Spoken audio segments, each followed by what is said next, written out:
on camera, the man to my left, but to your right, the co-pilot, the co-founder, the co-breather of air, the co-wearer of clothes in this very room. It is, in fact, the master of disaster, the king of sting, the count of Monte Cristo. It is on the lips, the ultimate male.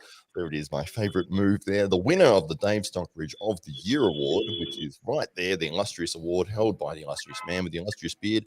It is your friend and mine. It is Dave Stockbridge. Stockbridge, welcome to the AWE podcast. Thank you very much for that very, very warm introduction. As always, Hollywood Matt Connolly, it's been a massive week in the world of arm wrestling, and we're very, very privileged today to have a very special guest on the show. So, ladies and gentlemen, if you would for a moment, please put your hands together for Parvin Daabas. Absolutely. Parveen, thank you very much for joining us here on the AWE podcast. Thank you so much for having me. It's a pleasure to be speaking to you guys. And of course, the man himself, the third wheel in the AWE cog, and that is and he's dropped the blue nickname moniker. He's now just going with Ryan. Bowen. Yeah. It's in fact Ryan Bowen. Ryan Bowen. Bowen, yes. Anyway, welcome to the podcast, Ryan. How are you guys? Good to be here.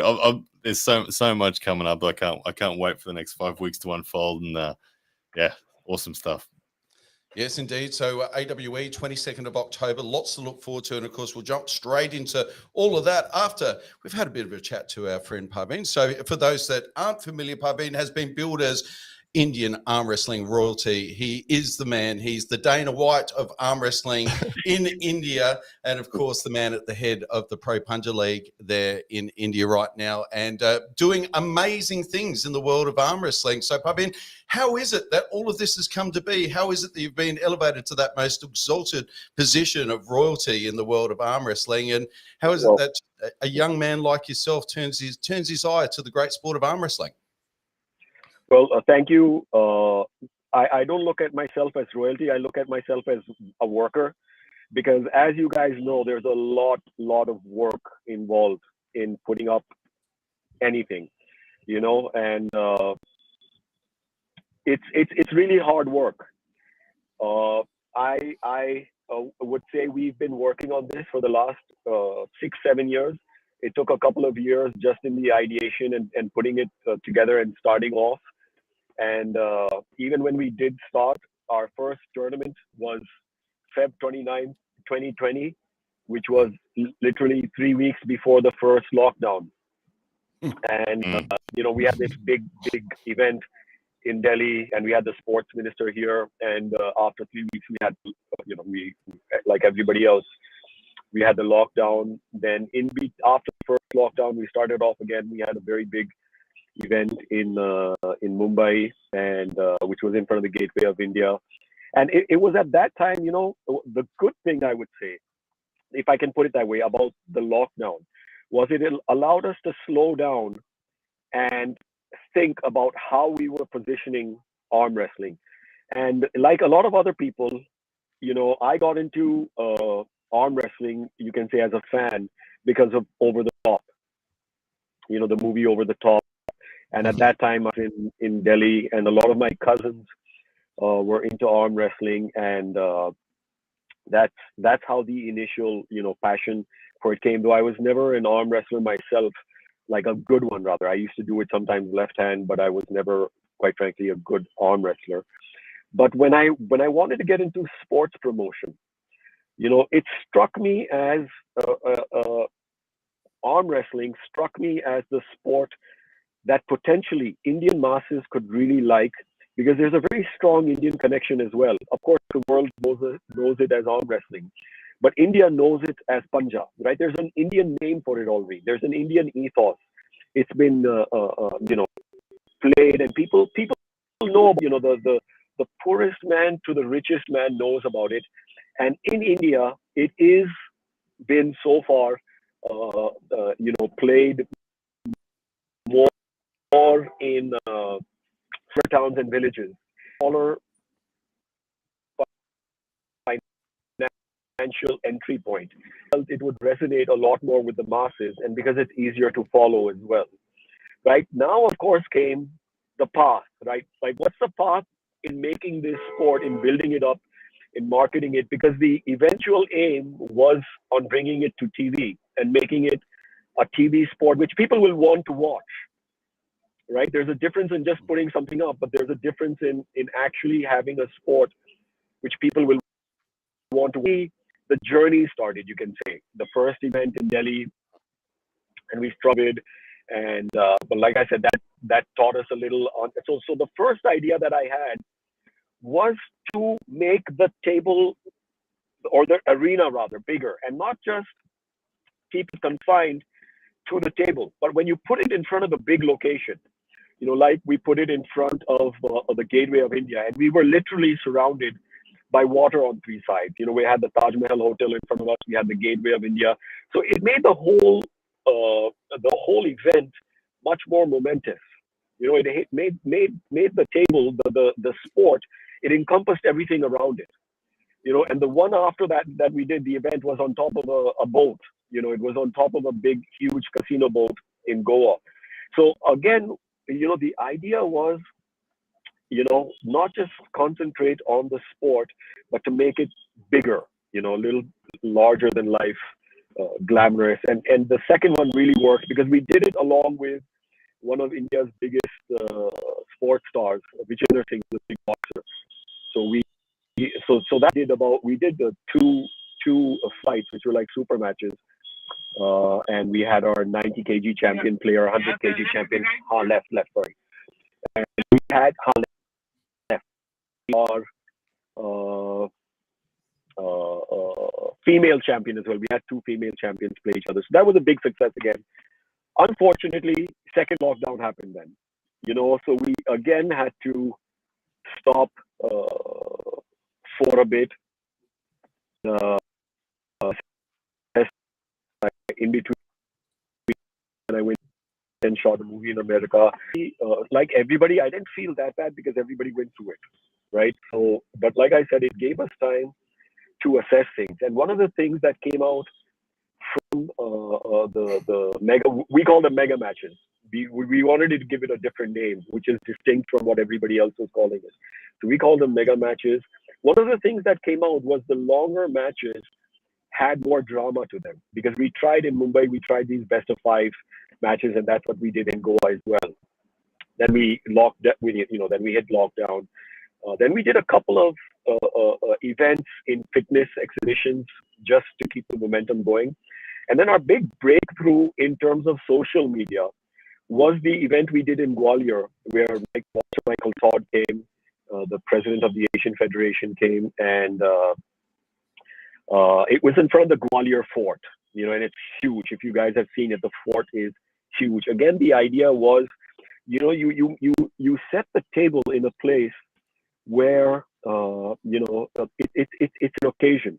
You're creating an event and encompassing the whole place. So because of that, you're making the sport bigger as well, because that location becomes synonymous with the sport. Till that point, Gwalior Fort had never seen this kind of event. It had never had a sports event. It was murder. That's why I call myself a worker. It was murder trying to get permission for that place, because of course it's a grade 1 archaeology place. It comes under the Archaeology Survey of India. So, but we finally did manage it. It was raining, blah, blah, blah, so we just managed. But I had a belief that it's going to happen. And it did. Literally, it was raining constantly, and just that day it stopped raining for us. So somebody up there was with us, and that kind of really, that event, because till then we were struggling a little with social media. That event really got our social media going. So since then, I think we've had about 300 million views on our social media, which includes Instagram, YouTube, and Facebook. So on YouTube, till that time, we were about 12,000 subscribers, and immediately after that, we started growing at a really good rate, and now we're at about 220,000, 21,000 viewers. And on Facebook, we're at about almost hitting 500,000 followers now. So was that breakthrough moment that you had in terms of all of a sudden creating all of this awareness due to having your events in these iconic locations. Was that the impetus that you needed to really take the product to TV and to come about this idea of the really high production values, the amazing sets? And to my observation, it looks like you borrowed some inspiration from IPL cricket as well, in terms of how the teams are selected, their attire, the uniform nature, which you don't see a lot in Western competitions. You see a lot of guys just turning up in old jeans, tracksuit pants, and a tight old T-shirt, whereas your athletes look like professional athletes. Well, thank you. You know, the whole, you have to remember that's what, you know, when you're on TV, you are competing with the remote control, right? If you are going to come on TV, you have to go all in if you want eyeballs, you know. And I've consistently said, for us, the first season of Pro Puncha with the teams was a battle for eyeballs and not revenue. You know, we wanted to make sure that everybody knew that the sport can get eyeballs, and we managed, just on our live broadcast, and I'm not even talking on repeats, we manage 32 million unique viewers. Now, unique viewers, so unique viewers is very different from viewership, because a viewer only counts as one, whether he sees it every day for 17 days. So there were 32 million people, you know, watching it, whether every day or times. But so that was a big win for us. But like I said, the path again to coming on TV wasn't easy. It wasn't easy, you know, convincing people that this product could be seen on TV as a sport. You know, a lot of people, you know, the whole thing was, it was not viewed by a lot of people as a sport. It's hard to explain something inside your head, right? And you know, you can envision it, but the whole thing was developing the sport, showing them what we did at Gwalior Fort was all part of the plan of, you know, that we are not gonna, that we want to show people, we want to continue showing people, you know, that this is what we plan on doing. So, and like you rightly said, the whole thing about the different uniforms and the clothes and making it, you know, IPL-esque, where in India, a lot of sports is consumed, professional sport is consumed in league format. So we wanted to make sure that we are presenting it, you know, coming to market, so to speak, in a way that people would want to and be a little familiar with. But what we are doing is a kind of hybrid model where we are going to be having individual events as well, you know, which are not going to be team-based, but which are going to be mega matches, you know, which will allow us, you know, some flexibility in how we're pushing the sport in India. Because, like I said, you know, 32 million was a lot more than Sony Sports thought we would get. They were all crossing their fingers because, you know, as you can imagine, you know, the guys who okay it for TV, they're answerable to other guys, and nobody wants to take the risk on you. So the guys who did take the risk on us were all crossing their fingers. First of all, that it would look good, because they didn't know how it was going to look. So, you know, they were constantly telling us, you know, we hope it's going to look good. We hope this and that. Just Parveen saying, yeah, it's going to be great. It's going to be awesome. Yeah, exactly. Have lights. Yeah, It's going to be a stage. What else are you going to say? Platters of meat. Honestly, Parvin, I thought that what your last event was, that Pro Panda event, was single-handedly the most impressive production I've seen in the sport. I thought it was better than the WAL. I thought it was better than the PAL. I thought it was better than everything we've seen to date. Staging, lighting, production, amazing. I couldn't understand what was being said because I couldn't speak Hindi or whatever. But okay, even next time we promise. Yeah, next time we promise an English commentary as well. There you go. Well, it was what you guys pulled off was like, we were all talking about it behind the scenes. The three of us were looking at it going, have a look at this. Like, talk about hitting a home run off the go. Like, that was amazing. So I imagine that Sony would have been very, very impressed. Thank well you. done. Thank you. Well, I have to say, you know, we did take a big risk on it, you know, because I feel whenever you're doing something like this, you cannot do it half-hearted or half-assed, right? Because then you're underselling the sport. And the whole idea has been to make the sport much bigger, you know, for the audience. And so they feel, and if I'll give you an example, it's like, you know, a lot of Bollywood films are shot on foreign locations, right? Because sometimes people just like to see the foreign locations and they feel, okay, it's a good film, you know, because it's got certain production value. So production value is part of the game. When people switch on a sport, they're going to take you much more seriously if, you know, your production value is like an international sport. And here, you know, with all due respect, we didn't have anything as a reference, right? Because we were creating it on our own. But I did have in my mind how I wanted it to look, how I wanted the athletes to walk out, and we wanted that whole excitement, you know, from the walkout, because the whole idea was to make it, you know, exciting for the viewers. How do you get them pumped, right? Part of that is the walkout, you know, getting them pumped. And we've been having these workshops with athletes before big events, even after. I you know, continually have chats with them about making it, you know, that how do you present yourself, not just on the table, right? Because it's not just about winning, it's how you win, right? And like we even, you know, we tried to look into details, even like camera, you know, I sat with the camera guys for 2 months to make sure that we were capturing, because nobody had done arm wrestling before, right? For TV, we had shot it a couple of times to record it and edit it and show it later. But how do you do a live event? You know, you know, what's the first camera angle and this and that. And I tried to look at it also sometimes as a movie scene. You know, the guy's walking out. You know, where should the camera follow from? Where should the next cut be? Then you cut to a wide, then you cut to a close, and all of these things. You know, we practiced with the camera team. We discussed with them a couple of months, and then we practiced a day or two before the actual event. And even with the commentary, you know, you guys know, of course, Pradeep from Arm Wrestling News. He was our expert commentator, and he was doing a commentary along with a guy called Sarthak, who didn't know arm wrestling before this much, and but he's a professional commentator. So the whole idea was to make Sarthak the voice of the audience, right? Of asking and, you know, what's happening, making sure that the audience is updated through Sarthak. And the idea was to make Pradeep, you know, the technical guy, and to make sure that you know, the sport is coming across. Also, we're not dumbing it down. You know, we didn't want to dumb it down. We wanted to make sure all the technical aspects of it come through and everything. So we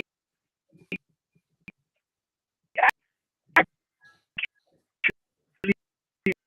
rehearsed with the date on fights back to me, because we wanted to make sure, because guys like, you know, you guys, you know what's happening on the table. But you have to remember, we weren't doing this for the arm lover, the guy who already knows arm wrestling. We are doing it for the guy who's watching other sports, and we want to entice them into arm wrestling. So we have to make sure that when we're talking about something, like, let's say, you know, even a simple thing like top rope, you know, the general person or anything else, you know, they don't know what that means. We have to make sure that we're talking about it. They are also explaining anything that needs to be explained, so people can, and they don't lose it. Because it's very easy when you're watching TV. If you lose it and you don't understand what's going on, you'll just lose it, and you know, you'll switch the channel. Because, like I said, our biggest competition was the remote control. You know, just somebody switching to another channel. How do you get them glued? So I guess that's why I say, yeah, there's a lot of work that went into it. Sorry. So I guess that's kind of fundamentally the difference between what you're doing there, whereas most arm wrestling events are pay-per-view and very marketed very much to that niche arm wrestling audience. Your event was kind of sandwiched in between in a schedule on a TV service where it could have been, you know, soccer on one end and on the other end ping pong, and somehow you had to appeal to the greater sports market. So that explains a lot in terms of how you've gone about presenting the sport to appeal to that broader audience that's outside of arm wrestling lovers. Yeah, absolutely. And you know, there's two things which kind of, the first thing we had to fight for was being on prime time. So we were 7 to 9 p.m. prime time. We fought for that, because we said, you know, if you're not going to be on prime time, you're not going to be able to, you're just throwing a lot of money down the drain. You know, so the whole idea was being on prime time, and Second thing, shit, I forgot the second thing. Anyway, when I remember, I'll tell you. There's a lot going on.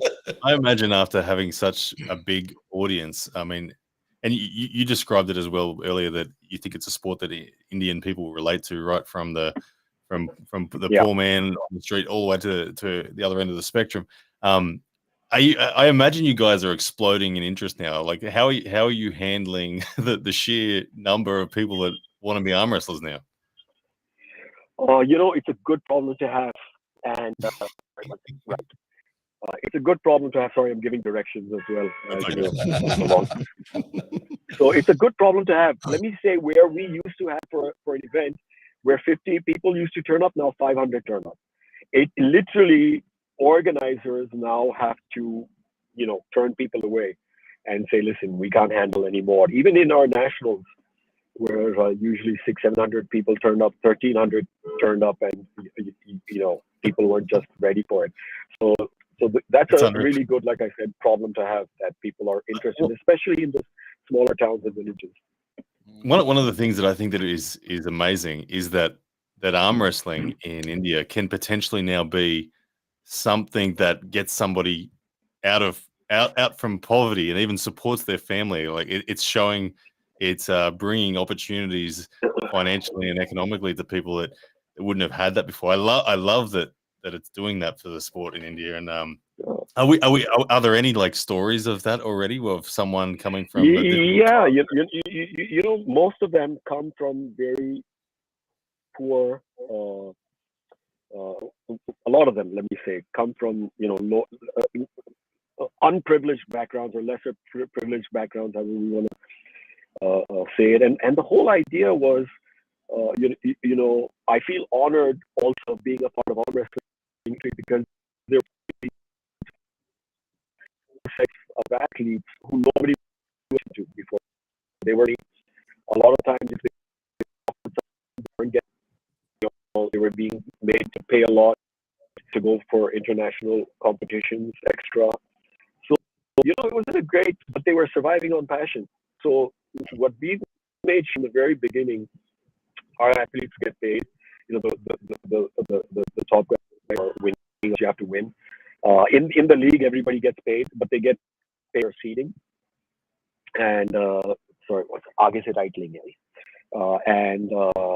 So we also, as of now, we follow an equal pay structure for men, women, and specially able. Because as you know, in the league, we have men, women, and specially able. So if you're the top seed as a man, woman, or specially able, you get the same salary. Now, how it's working in the league right now is that first 2 years we had a system where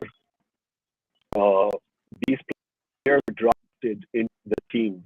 Everybody knew their seedings and everything. So because the point was we do auction system, because the team owners didn't know so much about the players. So we wanted them that when the auction phase comes, we wanted that they're informed, and they make informed choices. So the whole thing was the first 2 years of the league was the building phase, where they also get to understand the sport and the players, and so when you auction, who you want to try for and for how much. So right now, all the players are on a fixed salary based on their ranking. So the top guy gets something, second, third guy, gets less, and then the next five. So it's all as per your. So the idea is to eventually go to that IPL, that auction system, and have the players go to market and the team. Yeah, so that's going to be the third year. One more year of this, and in the year we're going to have the auction. We are going to for non-Indian athletes as well. So we're going to eventually build it up for non. We see our international platform like IPL. I think we've made something a platform which should be utilized by athletes from all over the world. Having said that, it was part of our duty as well to first raise the standard of Indian arm wrestling, right? And part of it is giving them better facilities, giving them big platforms, giving them more competition. And if you see, the arm wrestling standard in India has risen. You know, we came back with 11 medals right now from the World Arm Wrestling Championship. It has risen just because there's a lot more passion for the sport. They see this now as, you know, that they are right now, of course, you know, they can't leave their jobs right now. But, you know, I would say in 3 to 4 years, this can be something which they can subside over. And a lot of them, their social medias have exploded. You know, the social medias have exploded, so they're making money off social media, a lot of them. I would know. You know, it's having a cascading effect. And this is part of the thing that we've also been, you know, teaching them is, you know, keep pushing yourself on social media because you have to make money because of Pro Punjab League and other spheres as well. If you look at the IPL, you know, the athletes only make 15 to 20% of their money from the IPL. You know, everything else is because of the IPL, I would say. You know, stuff around it, ads and blah, blah, blah, all of that, appearances. So we keep pushing the athletes, you know, for their social media and other things as well. You know, we try to be an ecosystem where, you know, the athlete knows someone is there for him all the time. Talking about the level of Indian arm wrestling, you guys have been at it, about 7 years as an organization. And I'm someone who's been at it 10 years. I feel like you guys are hitting, and evidence being in your performance at WAFF, you're hitting that level of maturity in the sport in the athlete sense where you guys are really looking strong. Tell me, how strong is Mazahir Saidu? Let me tell you, I really loved when that fight went on. You know, it is a fight I really look forward to. I think you're going to have a fight on your hands. He's the strongest guy in India right now. You know, he's the strongest guy in India. So, you know, what else can we say? But he's a good guy, and I know you're great. You're you know, up there amongst the top guys. So I think this is a good fight, and this is something I'm really looking forward to seeing. Mazahir is the best in, you know, the 100 plus. He's see, even in PPL there was nobody. There was a lot of talk about him against Parth Soni. You know, there was no competition there, and I treat all the athletes alike. I have no favorites, but you know, the fact, you know, it was kind of one-sided. There was nobody who could stand up to him.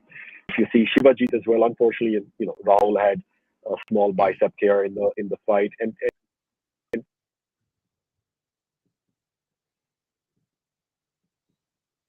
Anikar, of course, it would have been a much tougher fight if there had not happened. I was there at the Kerala State Championship also, even though that was just round, but he had beaten him there as well. So, you know, so he's a great talent. He beat Stevie Thomas as well, and Stevie Thomas beat the 90 or the 100 kg guy in. You know, we had these we had what kind of like a penalty shootout, right? The two teams semifinals. His team was tied with another team, and so Stevie Thomas beat 100 kg guy. So Stevie Thomas is strong, and Shivajit beat him as well. And Yuvi again is a huge talent. You know, he's not been he's I would say a little late. He was 330. He's not been tested against 4 to number 10 like very, very easily. So it'd be really interesting to see him matched up against the likes of that one. Yeah. And Mazahir. He's a great. You've read. Sorry, Parvin. Yuvraj up against Hamza is a really interesting one because both guys young, both guys new to the sport. Hamza in Australia has been upset. He's won his first 2 matches here so comfortably, and we haven't yet we haven't yet worked out how good he is because he keeps on over delivering. We're like, surely he won't beat this guy, and then he belts him. So I think Yuvraj and Hamza is going to be a really interesting match. 2 young guys that are studs, and Sivajit beating Rahul Panika to me the way he did, even though there was the bicep tear, it looked like he was. It looked like he truly was in control. He had the match wrapped up, and he's facing Josh Barker, Josh Barker has never lost a match in Australia to someone at that weight. So he's been chomping at the bit, waiting for an opportunity to go international, and this will be his first international match. So I can't wait. It's so good. Yeah, so I have to congratulate you guys on the players because they are some of the best. So, I'm really, really excited about seeing these matchups as well. What's your prediction? Do you have a prediction for Mazahir and Ryan? Well, listen, I gotta support our guy, right? We gotta support our guy, right? So, I think it's gonna be a great fight. Right? It's gonna be a great fight, but we gotta back Mazahir, and I think he's a really good guy. He's a good, very committed arm wrestler. So I think it's gonna be a good fight. Yeah, very good. What about the other matches with Yuvraj? And, again, Yuvraj is really good, but like I said, he's a really good future talent. It would be interesting to see him matched up against somebody like he does, because I don't think he's been tested against, and I think he would give a good fight to anybody. He has some amazing power and a really good sense of arm wrestling, and he really just sliced through anybody they put in front of him on the table, so it would be really, really interesting. I think this is going to be a really good fight again, and even Shivajit, I think he's a tough guy. He doesn't give up. He's a really tough guy, and that's what I like about all three of these guys. They're not going to give up. They're very mentally very strong.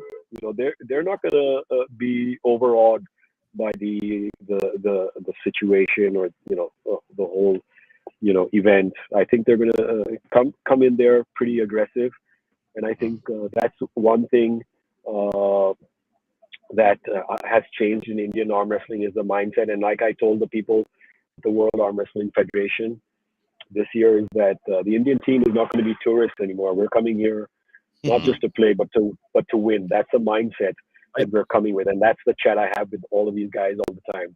I say, fuck your little injuries, the little shit, this and that. You guys are here to win. This is an opportunity that is in front of you guys. You guys have been at it for 10, 12 years, and this is the opportunity you guys have been waiting for. So you have to grab it with both hands. Fuck excuses, fuck everything else. You be prepared. There's only so much we can do, right? We can make a platform, but I can't force people to train, right? That is stuff they have to do. So, it's and I think they've all really lived up to it. They've understood, that this is their moment. This is the moment for arm wrestling, and I think they're matching up that moment. I like to think of the possibilities for the region of the world. I think arm wrestling has been dominated by both the USA and Eastern Europe for quite a number of decades. Asia, India, the oceanic regions have always been slower to the party, and I think that we will see that change. I think we'll see that change over the next 5 to 10 years, especially. Yeah, I agree. It's going to take that much time. It's not going to be overnight. It's not like I'm saying, we're coming there and winning everything. No, it's just that the mindset has changed to improve and get better. So I agree, 5 to 10 years.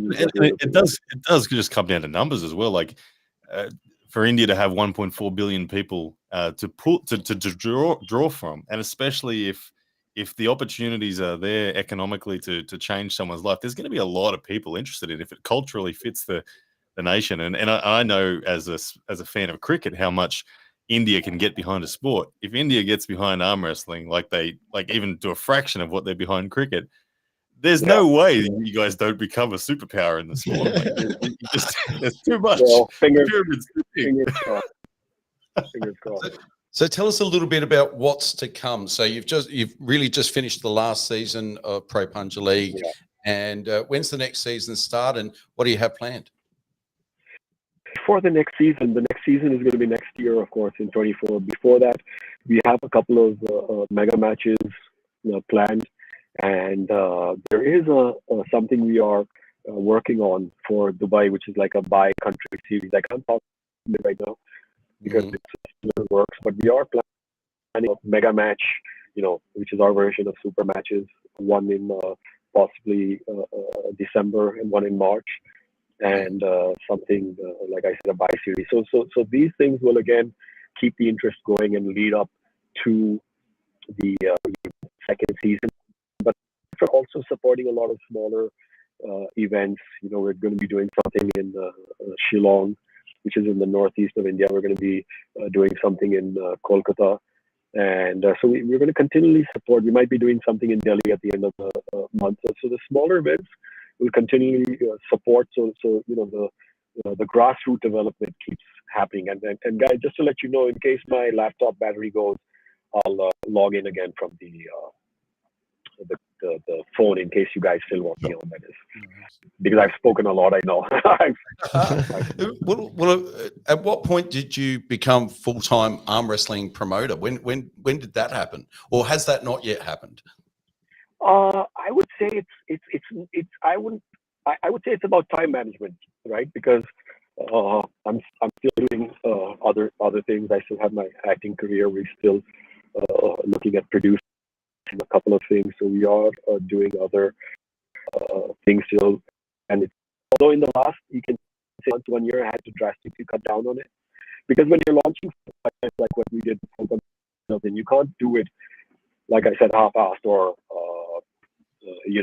just in between on spare time. You have to literally take out of your life to do it, which is what I did. We a lot of time. But so I'm all in. Even though I have other things. Of course, I have to make a living other ways, and we have other interests in other professions. But I'm all in as an arm wrestling promoter. We have big plans for the sport, both here and internationally. So this is just the beginning, but we want to make sure we climb the ladder right. Sometimes if you climb the ladder too fast, you slip. And we don't want to, we have no plans of slipping as of now. So we want to make sure that each and every step is well planned, like it's been so far, and it's well thought out. Have you felt that your profile as an actor and those other people that are involved, the team owners and their profile, has that helped elevate Pro Punja in the eyes of the general public, those people that aren't arm wrestling fans? Oh yeah, definitely. Because my wife is an actress, much bigger than me. I do more offbeat stuff. She's done a lot of mainstream stuff, so it definitely helps in getting media, right? So it's definitely helped the fact that these two Bollywood are putting together this sports promotion. So it's helped a lot in the media and bringing media to our events and getting them interested, and even opening other doors in other places. So we're very grateful for that, and so it's definitely helped. And media is what gets people's attention at the end of the day, right? And like you guys saw, we managed to be in some of the Australian sites as well, and online in a lot of things across the world, because the agency really liked it. They came to see it, and they really loved it. So they put out a great story, which was covered across the world. Yeah, it's interesting with the viewership in India is just enormous compared to everywhere else in the world. It's like you look at India as number one in terms of viewership, and then number two is way down here, and then it's 3, 4, 5. They're all around the same sort of viewership, and then the gap from India to the next, which I think is United States. But what do you think is driving that with India's interest in arm wrestling? Oh, like I said, we struggled with it initially. We were about a year and a half ago, we were number 10 or 11, if you saw the stats, because we've constantly been looking at number 11 in nations which see arm wrestling online. And now we've become number one. And like I said, the turning point was here for us, where there was a huge upsurge in the way people were viewing arm wrestling videos. And it's also, and that also, I'll be very, very frank with you, was kind of, us trying different things. We didn't immediately put out wrestling videos. Even battery must have died on the laptop. Well, he'll pop back in on his phone, I think he said in a few minutes. But yeah, very interesting, seeing the growth of the sport over there, and how they've grown from, as he said, 10th, 11th in the world in viewership, and turning it around, putting on these phenomenal events. It's very interesting conversation, and very excited to hear more from Parveen when he pops back in, which will hopefully be in a minute or two. If you do hop onto the Pro Punja Instagram page, you'll see a post there where one of the athletes after the finals had returned back to his town, and there was essentially a ticker tape parade in the main street, and traffic's banked up, and he's got thousands of adoring fans, and exactly like everywhere else in the world. Just like what happens to us when we walk through the streets of Adelaide. Yeah, we leave here. It's a different thing, isn't it? The sheer numbers are just astounding, and like if you look at social media in general, if you just go to YouTube, the most subscribed channels on YouTube, Mr. Beast is number 1, but the next 9 channels are all Indian channels. So like the evidence is there, like that it's they just have such a significant volume of interest due to the population. Here he is, he's back. He's back. Sorry, guys. No, you're welcome. Always prepared. So that doesn't happen in Pro Panja League ever. There's no way your stream was perfect. But I think the really interesting observation is, with your background in movies and understanding production values, you've come at it from a very, very different perspective. And when we compare other promotions where really it's just a bunch of arm wrestlers trying to work out how to use a camera, it's a complete, and it's even at the highest level of the sport. That's really what we're talking about. So you've worked out an aesthetic that looks amazing on screen, and so it's easy to see why sponsors and Sony TV have shown such great interest in the product. He's frozen at the moment. He was stunned by that question. It was so poignant. It was perfect timing to talk about the amazing production level.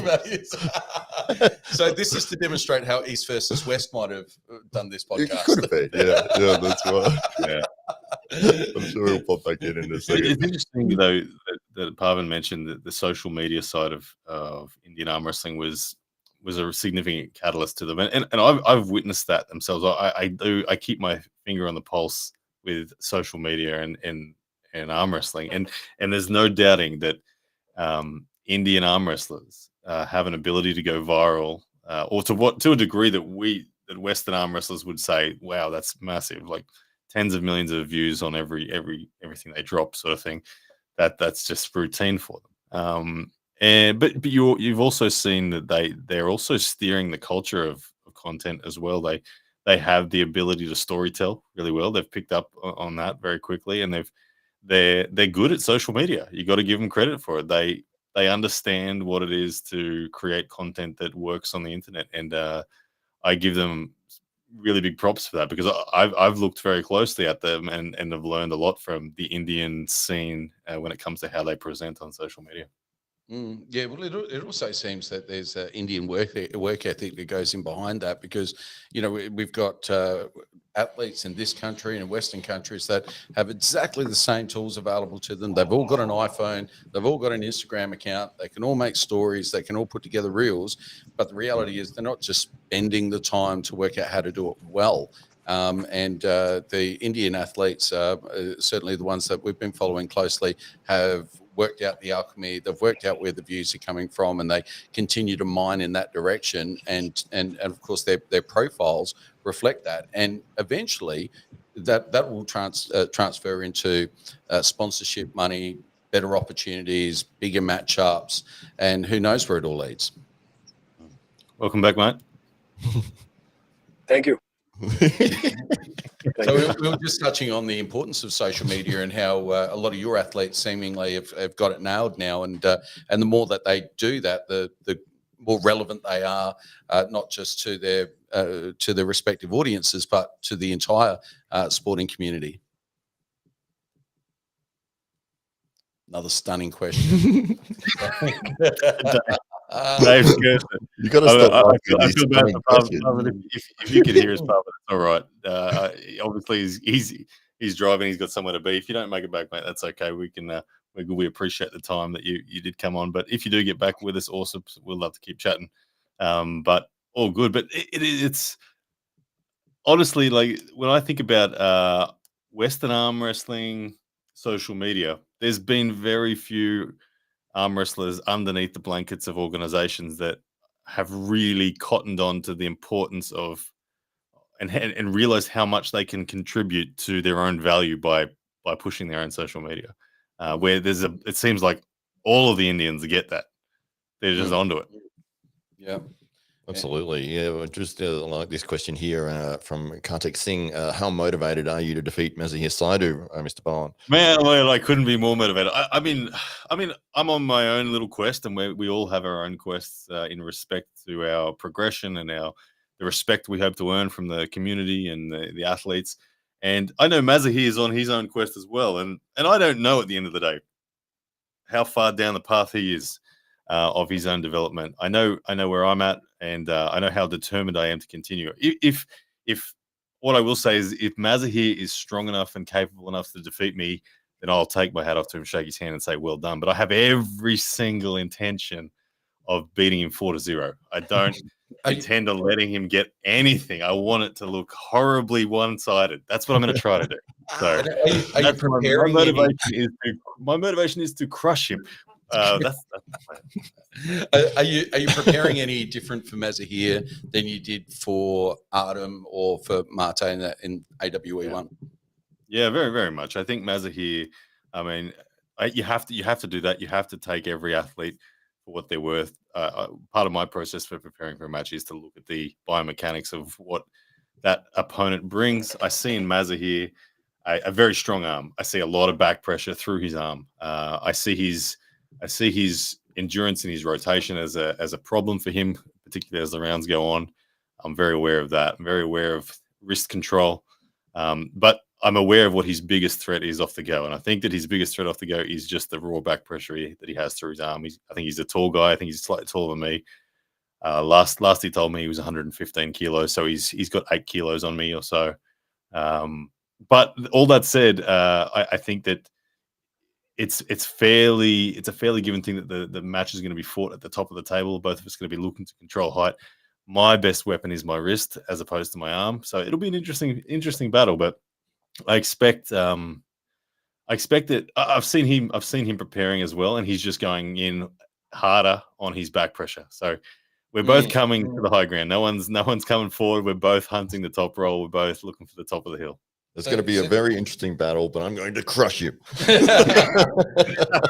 So do you think he's going all in because that's his ace, or do you think he's seen some weakness, a chink in your armor to suggest that going all in that way on back pressure is going to be a pathway? It's definitely his ace. He wins all his matches with top rolls, and I haven't seen him force a hook on anyone. Not saying he can't, but I haven't seen it. I always see him just taking control, just busting people's wrists back, and comfortably rolling over to the side. I think that my wrist is my best asset, and that will be a problem for him. He may be able to move my arm, but can he pull with his wrist back? That's a question that I haven't seen him have to answer before. So, much like Artem, when he top rolled, he struggled against my wrist. Even when he had the good side of the buckle, there was one moment where he did gain the top of the hill at the center of the table, but as soon as he went sideways, his wrist buckled again. So I think Mazahir has that ace. He'll know to use it. He'll look, round one we're going to learn a lot. I don't know how well he adjusts either, but round one we're just going to both stand there and try to take the top of the table. Yeah. Well, seemingly since COVID, everybody who's matched up again, there's been slightly different results. So it seems that athletes are sliding up and down the totem pole in terms of where they're sitting now compared to where they were a couple of years ago.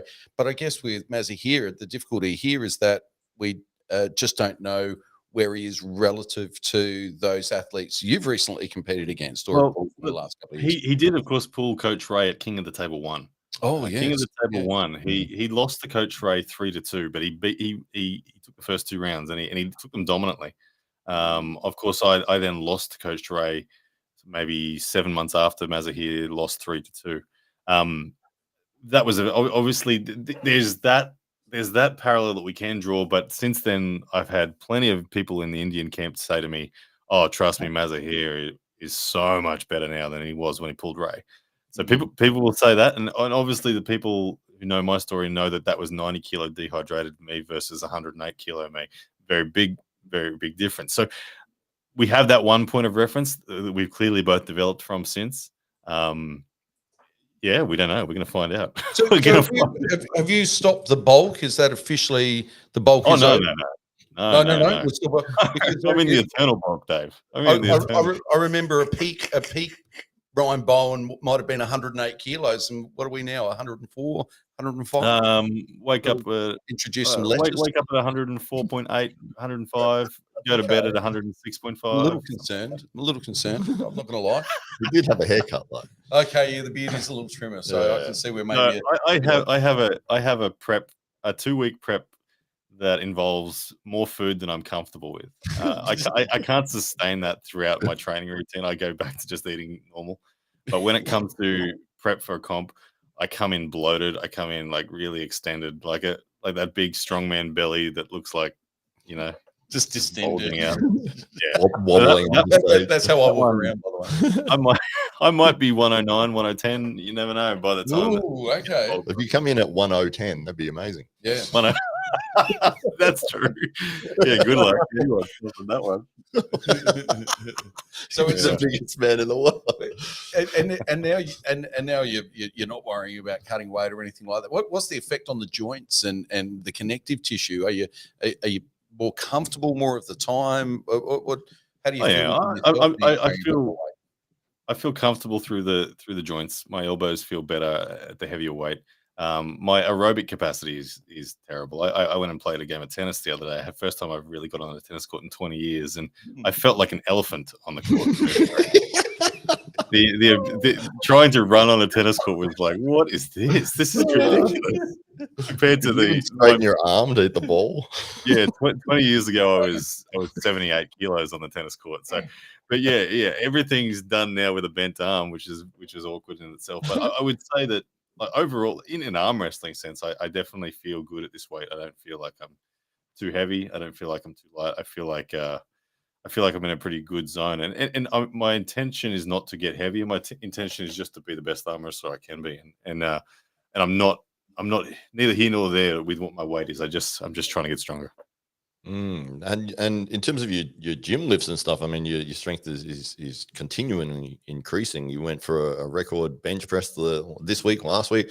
You're getting stronger in all areas, which is just amazing to see. That not only is the wrist, or as you've always been known for, as the iron wrist, but now you're adding that power, that bulk, throughout your entire frame as well. It's really sort of showing that it's not just like all right here; it's the whole body is coming together now. It definitely all adds up, doesn't it? I mean, as much as arm wrestling is a hand and wrist sport, there's no denying that you still need to have the power behind the hand and wrist to be able to do something with it. It'll only get you so far, and you feel that as you try to climb the ladders, even if your hand is comparable to someone else's. If everything else behind the hand sucks, then you're going down. So you need to have the power there as well. But obviously, the hand and wrist still, for me, forms the most highest priority in the sport. But I have plenty of time, plenty of room to improve still on my fundamental strength. I think I'm nowhere near my genetic potential in terms of bench pressing and pulling and pushing and all those sorts of things. Hand and wrist is just one of those long-term grinds. The longer you do it, I don't think the peak force goes up that much more, but it's more the conditioning will continually go up. The stiffness of your statics will go up. Like, look at Devin Larratt's pronation, for example, how stiff it is, how hard it is to unwind someone who's been focusing on specifics for that long. I think that's the true benefit of those things is how stiff you become in a positive way. So yeah, I'm 10 years in. I think I'm pretty stiff now. So do you imagine a day in the not too distant future where perhaps a league like Pro Puncher might open up as the IPL did to the international athletes, and that yourself, you may become the Brett Lee of Indian arm wrestling, maybe, or those opportunities might present. Is it kind of amazing to feel like we're on the precipice of perhaps that being not even just a possibility, but likely to happen very, very soon? You got to admire what they've done with Pro Panja League. It looks amazing, and I think that their format's so cool, that the auctions from teams, and the way it would reflect the cricket IPL. The cricket IPL is the most lucrative cricket league in the world by a huge margin. The money in there is massive, and so and most they're building. Is it? Yeah. So what they're doing with Pro Panja has so much potential that you can't ignore it. And as Parvin was describing, they're doing everything so deliberately and making sure that every step is done correctly. They don't want to slip. They're well and truly prepared for what's to come. And I think that as an athlete, if you get that call to be part of Pro Panja, that's an immediate yes for anyone. It's an amazing opportunity to compete in what I think will be in time the most watched league. It's already the most watched. They just had 32 million people watch their last one. It's already the most insane, which is more than the population of Australia was watching arm wrestling. Yeah, crazy. 32 million people tuning in is crazy. Absolutely insane. Yeah, and really I didn't know that so Panja is arm wrestling. Arm wrestling. Yeah, I had no idea that. So that's kind of cool. Yeah. So pro arm wrestling, Pro Panja. Yeah, that's cool. That's awesome. I think they're on the right path. I think they're going to do it. Parvin and Preeti, who steer the ship, the evidence is there that they know what they're doing. They've had their successful acting careers. They're well networked. They've already demonstrated that they can organize and run arm wrestling in India. They've shown that they can produce the highest quality the sport has seen in terms of production. Throw all of that behind their population and the fact that they just got $32 million, or $32 million viewers in their dollar, as they have for in us. their latest. I think that they are absolutely on the path to being the biggest league in the world. Yeah, and then you might be taking out their number one guy on October 22nd. Yes, that's a good audition. Maybe a new king of India on the horizon. Emperor of India, indeed. I've had such an increase in Indian interaction on my social media. I think that if I check my Instagram, it's India's almost at number one now on my Instagram. It's closing in. USA is currently number one. This Jake refreshing. But yeah, no, it's exciting seeing the sport grow. And yeah, they're doing a great job. Oh, absolutely. So let's turn our attention to AWE3. So, of course, AWE3 for arm wrestling fans is coming up on the 22nd of October. Brought to you by Barbell Foods. Head over to Barbell Foods right now and punch in the code word arm wrestle, and you'll get yourself 10% off, as you will if you go over to Bunsters. Bunsters hot sauce. They don't just have hot sauce. They've got some other cool stuff that they've somehow injected chili into. So they're the number one selling hot sauce on Amazon right now, and you can get yourself 10% off by punching in that code word arm wrestle. And our friends there at Roll Clean, who we get no money from whatsoever, but we do like the soap, so we pop it out here. So we've got we get free soap. And of course, AWE3 is occasionally is billed as Australia versus India, and of course the big matchup, the main event on the card is Mazahir Saidu, the King of India, the King of Hearts, and the King of Dubai. I do notice that there's multiple titles that have been accredited to the big Indian against the man on screen right now. And of course, we've given some thought to that already, but there's two other exciting Australia v India matchups on that card to discuss. Yes, Ruvraj Verma going against Hamza Hodzic from Adelaide. So Hamza, as Ryan alluded to earlier, an incredible junior, 6'4" or 5". He keeps getting taller every time I look at him. As of this morning. By the time next month he'll be 6'10" and 10 kilos of weight. He's just getting stronger all the time. We were training on Sunday. His press, I just could not. No matter what I did, I could not stop him from pressing me, which sucked. And I was like, I've got to figure out a way through this. I felt terrible for hours afterwards. Can't beat children now. Is that what you're telling them? Pretty much. Yeah. I could get him at the other spots, but pressing, he just was flying. I'm like, are you pressing now? He goes, I guess so. So Hamza literally won his first AWE junior title the night after his school formal. It was, yeah. He had a fresh haircut, went to the formal, came to AWE 1 and cleaned up. Jamie Barrett on that occasion.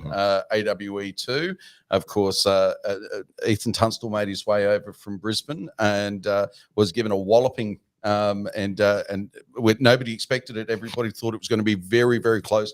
For those that don't know Ethan, he's a big unit for a young man and a big future. And of course, big raps from one of his training partners on screen right now. And Ryan didn't see it going quite that way either. So now Hamza's now our undefeated junior and very fancied. I believe the Canadian champion, the junior champion, refused to match up. Didn't feel, or his people didn't feel that he was ready for Hamza Hodzic. And he's not at that level yet. He's not at that level. Yeah, they're not at Hamza's level, is what they said. So if the Canadian champion's not at Hamza's level, and we can't find anybody in Asia who can come up against him, well, we've turned our attention to India.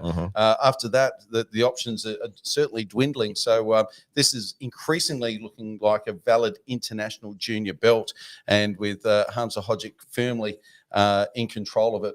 So how do we see that one go? Oh, this is going to be a good match. I think my money's on Hamza. He's just looked unstoppable so far. No one's put him in any danger at all throughout any of his matches. He beats some of the top guys in the country in slow pulls. He's just phenomenal. So I think he's just going to keep getting better and better. His opponent on this occasion is a bit more similar to him in physicality, though. Yeah. I think Yuvraj has got at least 10 kilos on him. I think Yuvraj is 100 kilos. Hamza about 87, is that right? He's probably like 83. Oh, wow. Okay. So Hamza's phenomenal at 83 kilos. Honestly, he's one of those guys that if you see him, you just think can't be that strong. Like look at him. He's skinny. But when he gets on the table, he's phenomenal. And I've pulled him on the after table and was stunned at how much force the dude could produce. I was like, oh my goodness, what the, like to hold on to him was there's not 100% of my effort, and I was only just containing him. And I'm like, okay, well, okay, this kid's good. So Hamza, I think the other thing I would say about him is he's incredibly sharp with technical execution. He can pull the trigger and head in any direction, be it a press, be it a top roll. He's lightning fast. He's got all of the styles wrapped up. Very intuitive, very instinctive, and explosive. I think that he deserves to be the favorite because of that. I mean, it's his home territory. He's holding the belt. He's defending, and he's come off 2 dominant defenses so far. Having said that, he's going to be nervous because he's facing India's best under 21, a guy who I've heard is the next guy to beat Mazahir over there. Wow. Like they've said about Yuvraj, there's only one person that could potentially get Mazahir in the next few years, and it's Yuvraj. That's what I'm hearing. So it's like this guy, he's only young in the sport himself, Yuvraj Singh, but he is a monster. He's the guy that is coming out with huge back pressure that can potentially trouble Mazahir. So if that's the sort of horsepower we're talking with, Hamza's going to have to really arm wrestle well. Because Yuvraj is not a small guy, 100 kilos. I don't think he's going to be as tall as Hamza, but he's not a short guy. He's probably 6'2", 6'3", or something like that. It's a big match. It's a big match for both these guys. For Yuvraj, it's an opportunity to show the Western arm wrestling fans that, hey, check it out. You thought Hamza was unbeatable. Well, watch me wreck him. And Hamza can get his first international opportunity to say, not only am I the best junior in Australia, I'm also the best junior in India as well. Absolutely. And then you've got the man who took out Raul Panico over there in the Pro Panja League, and Sivadith Karan Dar. Jadnan? We'll get it right by the day. He's taking on one of Australia's best and an unstoppable force that has been Josh Barker in the under 70 kilo division, who is 90% forearm, and the body is attached to the forearm that he gets around. But if the rest of him's parasitic to the forearm, that's right. He is an absolute weapon on the table when his press is lightning fast, and coming off of a close loss at AWE 2, where he literally had surgery, I think 3 days before, on his elbow that he was pulling with. Blood bleeding all over the table, but he still pulling out. That's right. And he still took out rounds. But what a phenomenal effort there. But this will be an incredible match because of the weight sort of matching closely together, and those lightning starts of Josh, and whether or not Sivajith can contend with that. Well, we're talking about athletes going up and down the totem pole, so to speak. And at AWE 1, we had Josh Barker against Taryn Broad, and Taryn Broad very shortly thereafter is taken, and at AWE 3 is taking on Adam Laura. Yeah. And Adam Laura is a bona fide top 10 super heavyweight in Australia. And Taryn, after beating Josh, and by the way, I think it was 2-1, 3-1. 3-1. So, and it wasn't all one-way traffic there.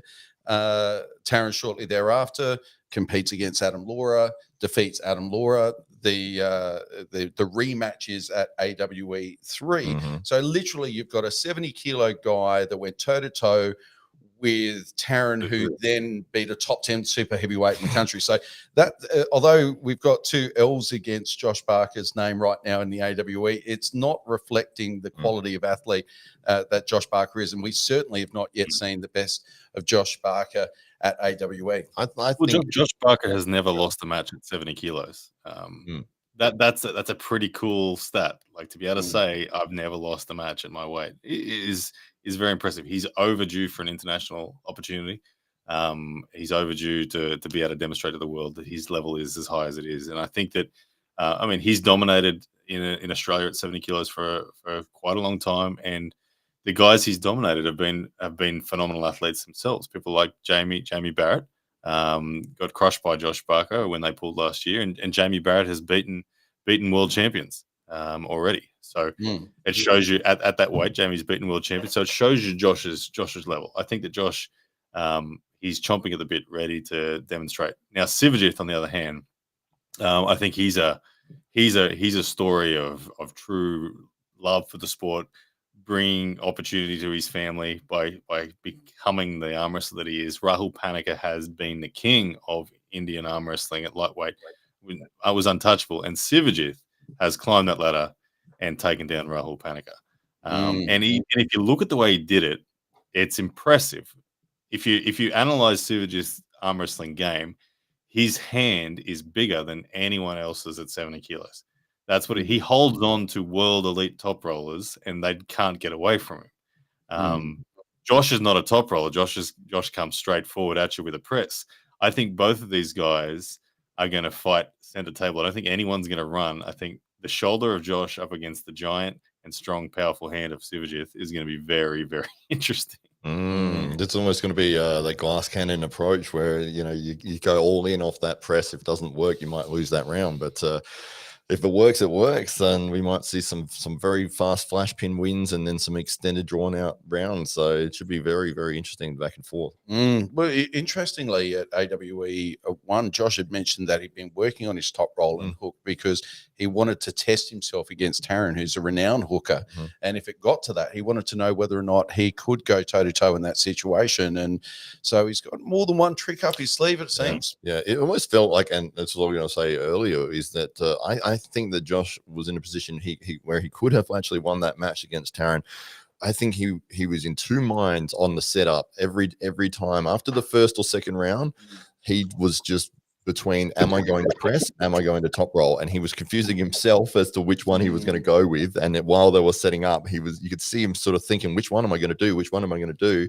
And then they've started and he hasn't committed to either, and he's gone sort of halfway in on both. And yeah, so I do believe that if he had committed to either the top roll or the press, that he could have actually won that match. And I guess all the harder because, I mean, those two athletes had certainly come across the table on a couple of occasions previously, so had felt each other, knew what they were up against to some degree. But in this case, Josh does not have that benefit. So maybe just the clarity of here's my plan A, and I'm going to run with that might be something that proves beneficial for him. I remember, Ryan, you were saying this about going through tournaments and going through matches, is that you always got to play your ace. You know, if your ace is that press, then don't feel bad about using it.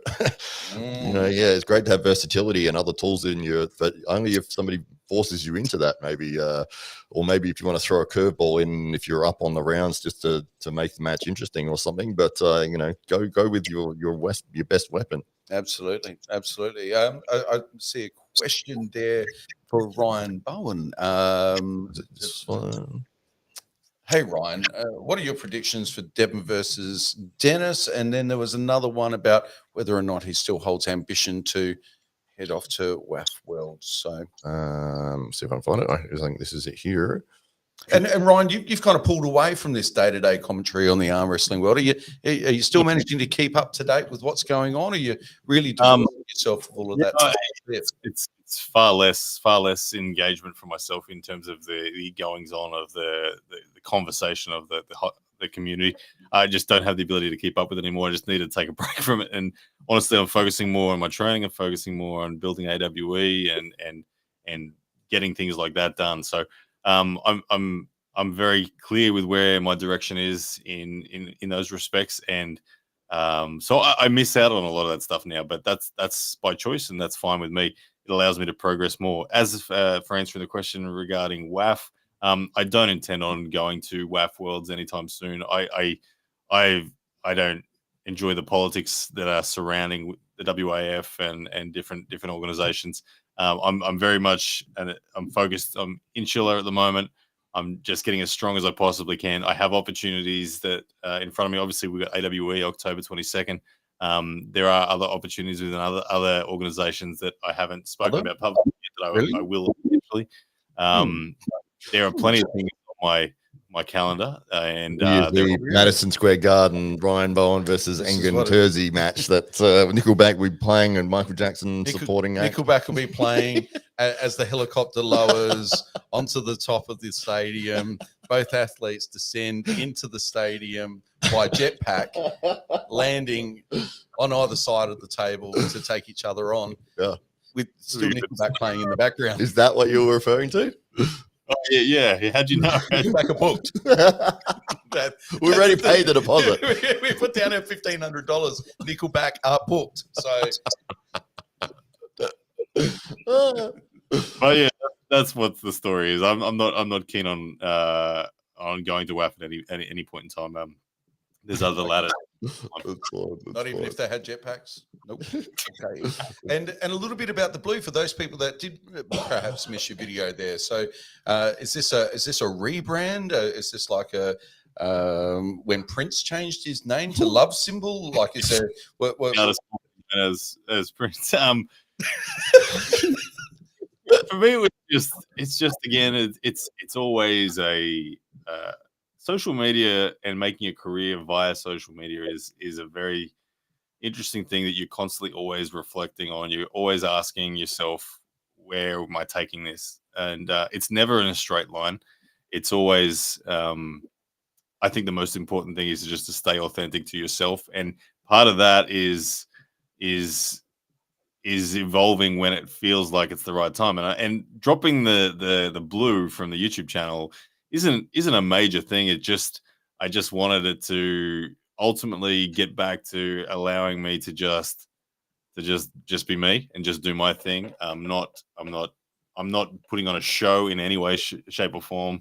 I'm just documenting my attempt to climb this ladder, and wherever it goes, it goes. So I just felt like dropping that was the right thing to do.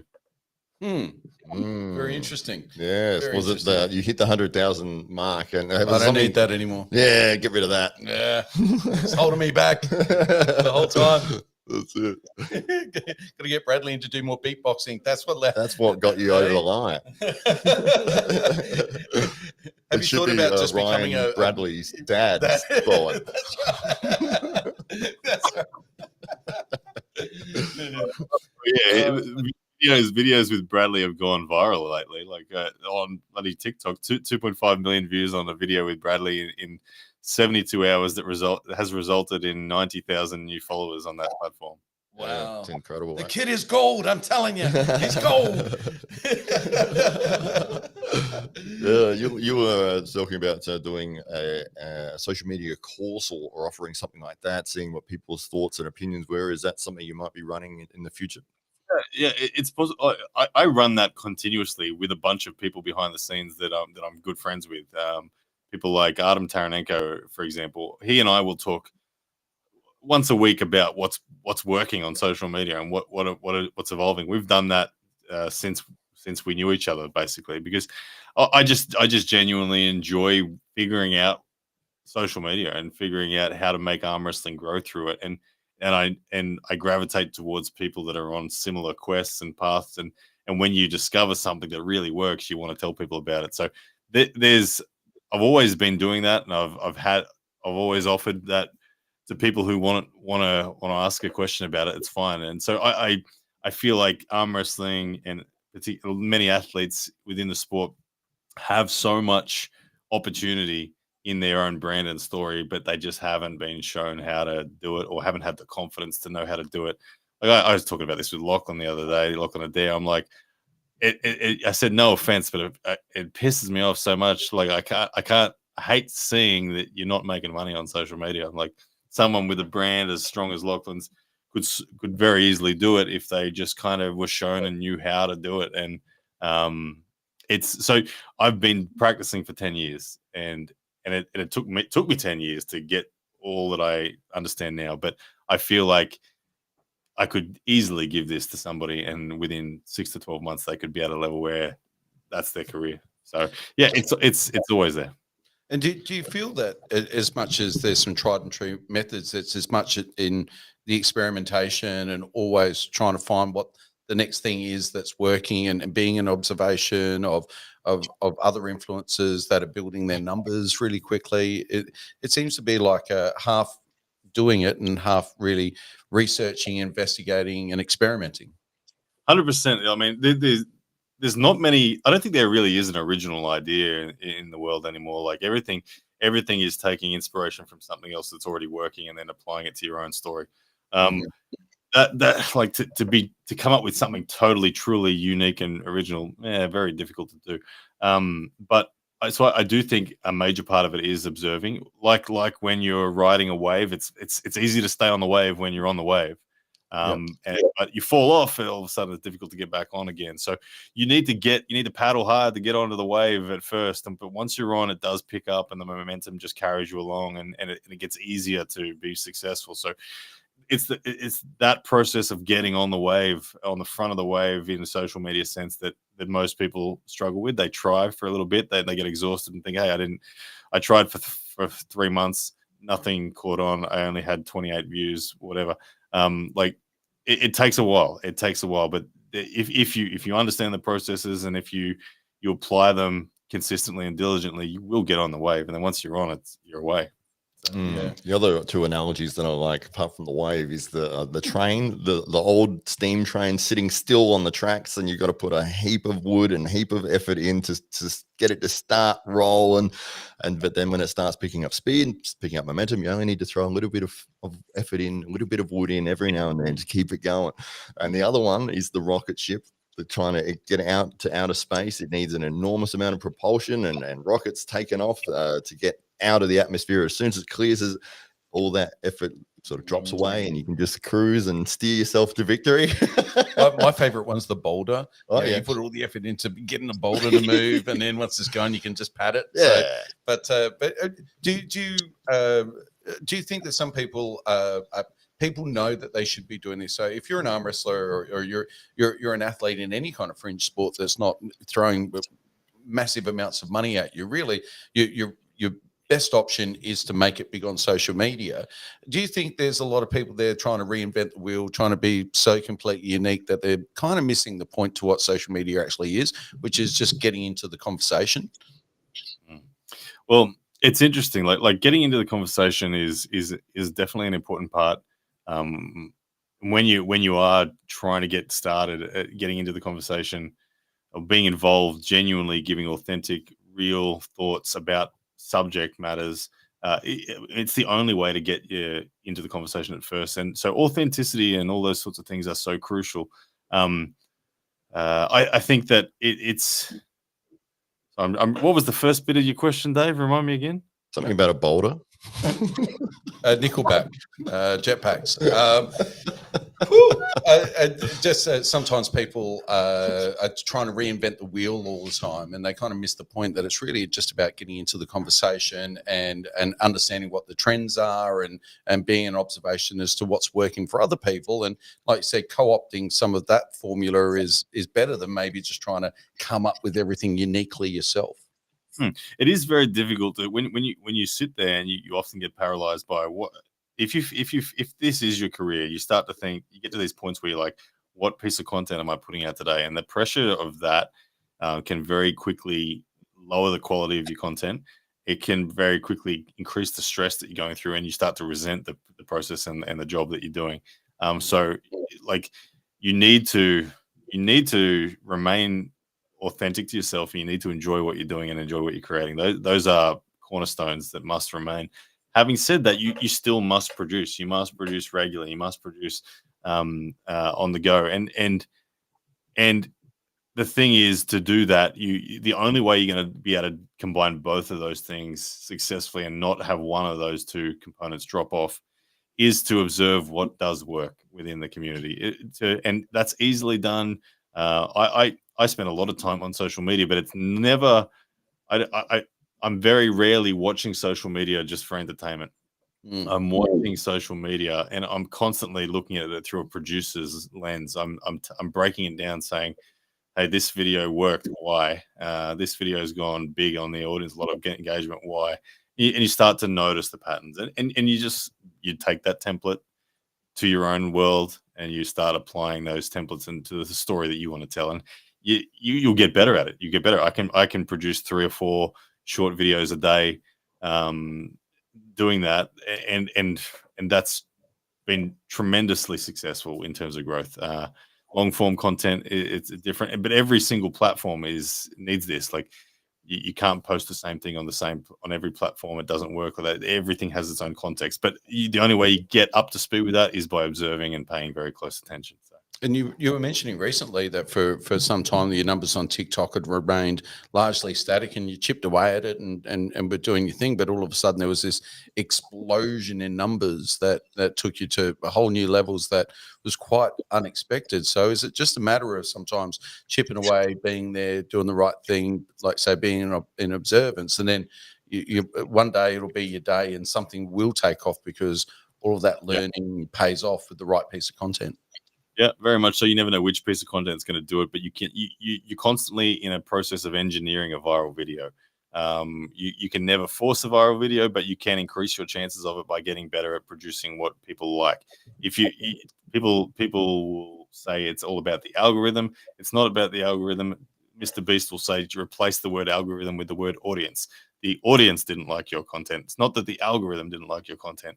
You create good content, it will succeed, and do it regularly and you'll really succeed. And so all that defines creating good content is what percentage of people clicked it and what percentage of people watched it all the way through.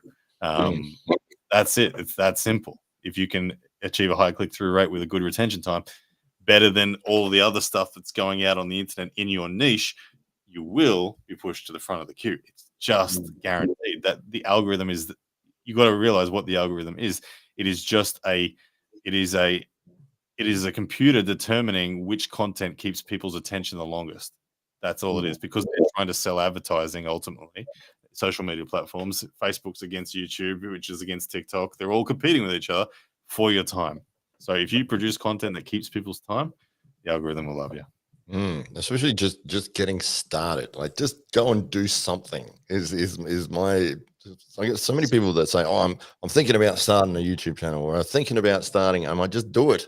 Just start it. Just put something up. You know, it doesn't matter. You'll get better as you go. You won't know the mistakes you're making until you start making those mistakes. Yeah. And it's like, yeah, your first videos are going to suck. They're going to be terrible, and no one's going to watch them. But you'll figure out. It's like, okay, well, now I know how to make a video. Now I know what I look like and sound like on camera. I need to fix the way I'm speaking. I need to fix my audio. I need to make my video look better. I need it shorter. I need this. I'm rambling here, like, you know, but you won't know those things until you actually start making something and putting it out there. If you're trying to like learn the perfect way before you start, it's like you won't, even if you've got the knowledge and you don't have the ability. It's like you can tell someone how to arm wrestle and explain it verbally and even show them and demonstrate it.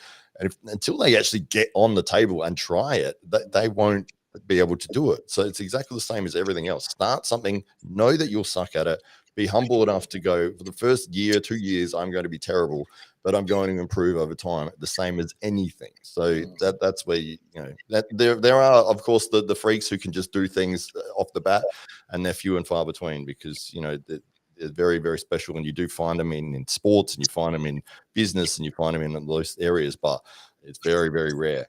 Yeah, indeed. So, Ryan, you alluded before. There's other promotions in the world. There's other. What are you other arm wrestling promotions? What do you mean? I don't know what you're talking about. Oh, okay. All right. Just sort of touch on it. No, there's nothing. There isn't. We're the only one. I must have misheard. It's just us. I must have misheard. Yeah, he did. There's other things going on out there in the world of arm wrestling, which you know, if you're one of those arm wrestlers that rush to sign an exclusive contract, that might limit your opportunities into the future. Surely not. Surely not. Do you think that's a I don't possibility? Think I don't think anyone would do that. No. I mean, imagine being one of those athletes and then finding out you could go to Pro Puncher and earn $1 million next year. Oh, imagine. Oh no. Oh no. It'd be a slow lift back home on the back of the snowmobile with England, wouldn't it? So we obviously here in Adelaide is where I say here in Adelaide. You're not here in Adelaide right now, Ryan. You're on the other side of the country. For people that think we're in the same spot because we're just in Australia, as it turns out, you're about 3,000 kilometres away from us right now. It's like 8 countries in Europe. So it's like a quarter of the world away. But here in Adelaide, 22nd of October, we've got tickets on sale right now. So if people want to head over to www.awearmwrestling.com, they can do a couple of things. They can pick themselves up a ticket, and we've got GA tickets from as little as $15. But we've also got some pretty special tickets there. I think $50 and $100 or $100 and $200. Yeah. So the gold standard, and then the silver as well. The gold, Aja. That's right. Of gold. So we've got the gold tickets, which will buy you a very special, unique AWE experience. Yeah, so we'll take you behind the curtain. We'll show you the Hello to Snowmobile. We'll give you an exclusive contract. We'll give you an exclusive contract to the AWE, but importantly, be able to hang out with some of the AWE superstars at the event, and of course get some exclusive behind the curtains access, as well as front row seats. And but you can get there for as little as $15 Australian. Now, if you're not in Australia, of course, then your best way of picking up the event is via pay-per-view, and we've got a very special on right now. It's $2. That's $2 Australian. $2 Australian. So for people to think, oh, that's US dollars, that's it's a lot of money. $2 Australian. It's like the opposite. We're almost giving you money. It costs us money when you buy it. It costs us $37, and you're getting so $2. So stop buying it, everybody. Every time you buy it, you're putting us out of business. But can't afford Nickelback. $2. We can renegotiate.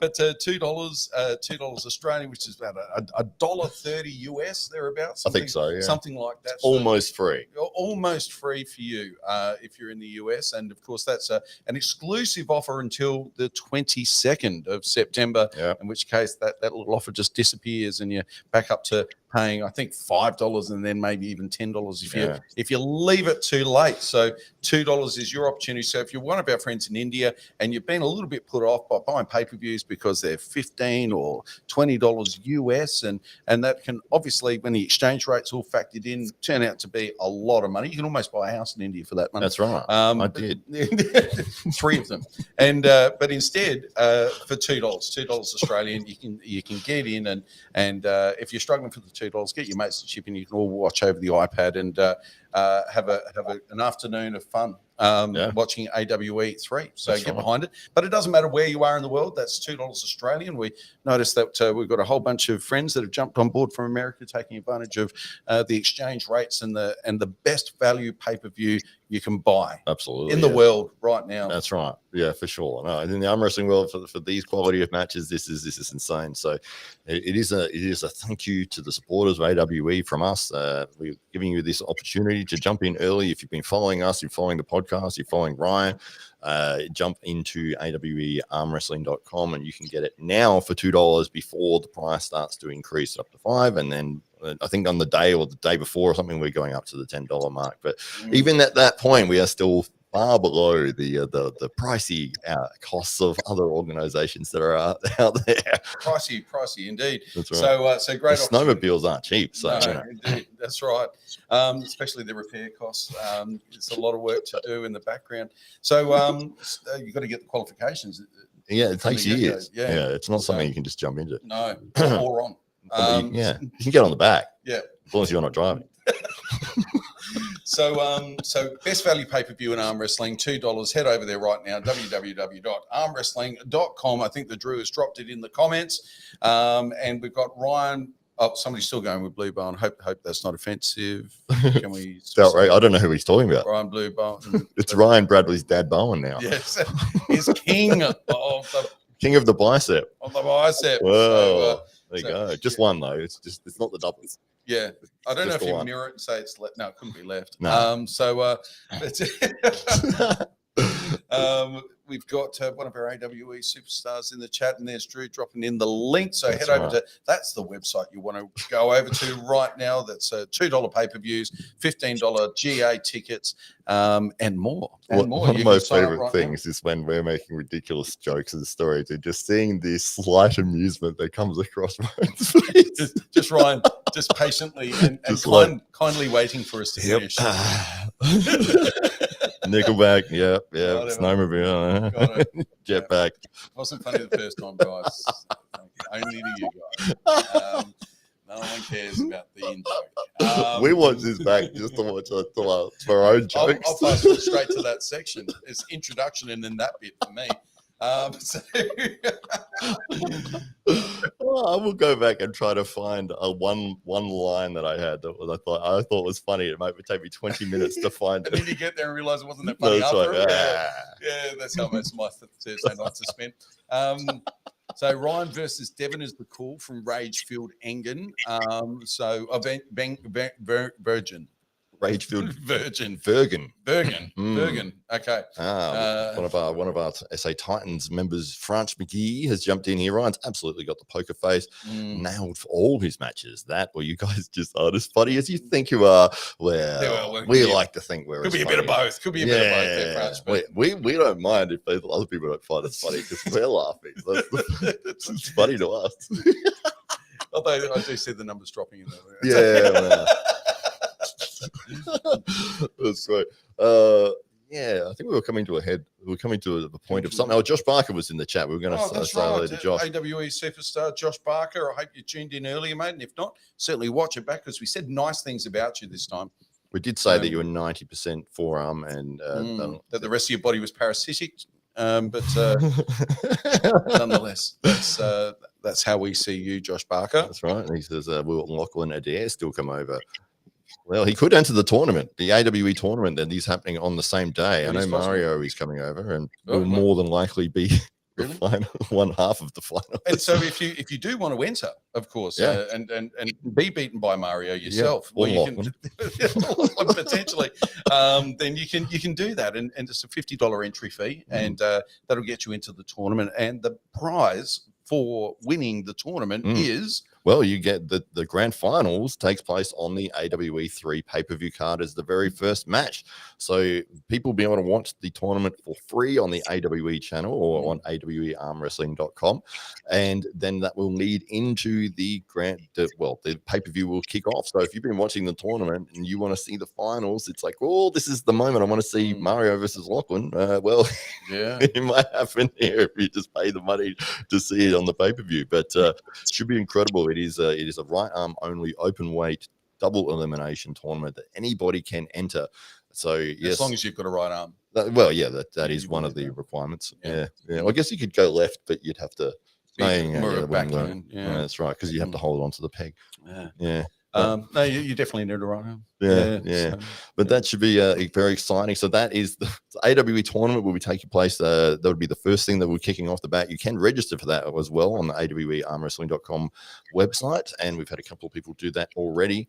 It does help us in terms of scheduling and seeding people and making sure that you're not just going to walk in and get blown out of the water by Mario in your first match and Lachlan in your second match. Although it'd be kind of fun though, but you might have a sore arm afterwards. But then we'll have the AWE 3 pay-per-view, and after that we'll have the AWE wrap-up show leading into the last man standing event, which anybody can enter as well. I think I might enter. I think you should. That'd be amazing. Yeah. Well, you did the last one as well. Which is essentially a 1 hour king of the table, winner stays on.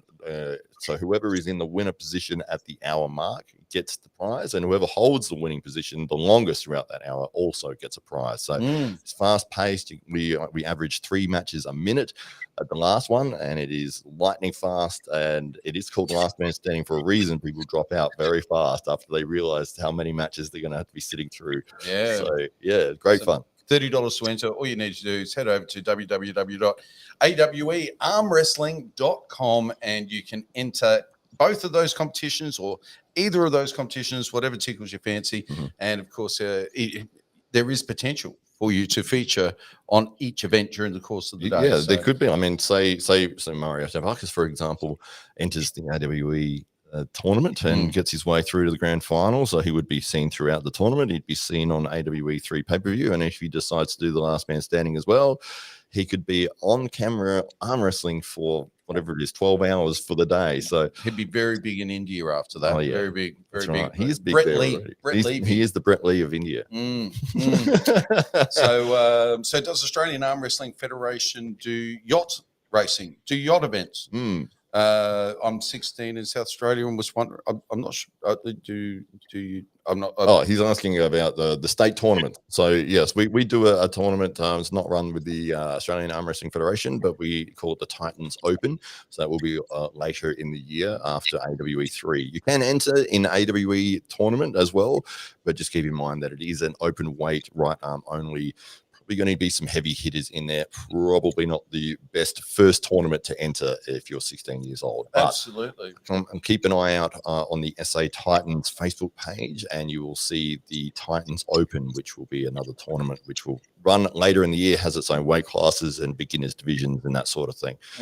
Yeah. Or just head over to training at SA Titans, because if you're a young man at 16 years of age, there's every chance that you'll learn a thing or two on the tables in the training rooms before hitting the competitive stage, and that'll set you up really, really well. So that's 5:45 every Sunday at the Kilburn Community Centre. So head on down there and let the team at SA Titans guide you through your early years and make sure you're staying injury free and getting stronger every day. That's right, exactly. You want to learn how to do it correctly and the safest way possible, and that is what you'll find across most arm wrestling clubs, is that the people that are there that are experienced, very humble and willing to teach you and excited to teach you about how to do it properly. And that's probably the best way you can learn, is getting on with somebody who is a lot better than you and is a lot stronger than you. Because if you're getting on with somebody that's around your strength level and you both don't know what you're doing, there's probably going to be an injury there. Yeah.